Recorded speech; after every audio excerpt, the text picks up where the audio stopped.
စပြီးတော့အချိန်မှတ်မယ်နော် โอเค မေးလို့ရပါပြီ ရွှေကဲဆိုတော့လားတည်ဆောင်လားဆိုတော့ ဆိုတော့ဟုတ်တယ်ဆိုတော့အဲ့တော့တိုင်းရင်းသားလားတိုင်းရင်းသားလား တိုင်းရင်မသားတိုင်းရင်မသား ကျွေကဲဆိုတော့ဒါစကားကျွေမှာပေါ့ ပြင်မာစကားများတယ်ပေါ့ ဆိုတော့ဆိုတာကိုတချင်းကိုရေးပြီးတော့ဆိုတာလား ကိုပိုင်တန်စင်တွေပေါ့ ဟုတ်တယ် စနီမြင့်လည်းနဲ့အရန်ရင်းနီးလား ရင်းနီလား ကျင်းဆိုဘူးလား ဆိုးဘူးတယ်ငါပြောသိကြိုက်လားငါပြောသိ ဟဲ့ ဟုတ်တယ် အော်ရွှေကတော့ငါပြောသိစားမှာပေါ့အေးအေး မိနဲ့ဆိုဘူးလေဆိုတော့ယောက်ျားလေးကအများကြီးမှမရှိတာဆိုဘူးလားဆိုတော့တချင်းတစ်ပုတ်ထဲမှာတူတူဆိုဘူးလားရှိုးဘဲမှာဆိုဘူးလားဘယ်လိုလဲ ဟာလက်ကဘာလို့ပြ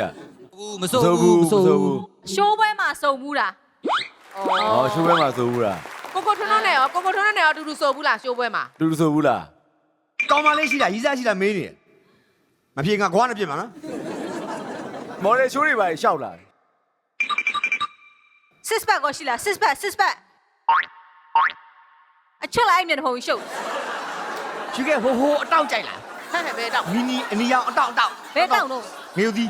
ကြိုက်လားကြိုက်တယ် စက္ကန့်20 ရွှေကဲဇာတိက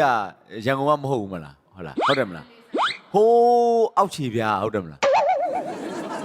မြန်မာနိုင်ငံအောက်ခြေကမြန်မာနိုင်ငံအောက်ခြေက ရွှေကဲဘောလုံးကန်လားဘောလုံးကန်လားဩဘာလို့ကန်တာလဲဝါသနာပါလို့လား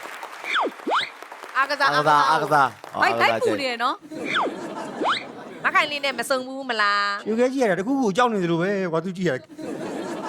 သူကြည့်ရဂဲမဲ့မှုတဲ့စာသငယ်ဖြစ်ရမယ်သလား မခိုင်လေးတွေ့ဘူးလားလို့ပြင်မှာ အပြင်မှာရင်တော့တွေ့ဘူးလားတွေ့ဘူးတယ်တဲ့တွေ့ဘူးတယ်တဲ့ တရားပြေနော်မေးတာမပြေလို့ရိုက်တက်ပြတဲ့တာဟိုတော့မှငှက်3កောင်ရှိတယ်နော်နေနဲ့ဆို4កောင်ဖြစ်သွားမယ်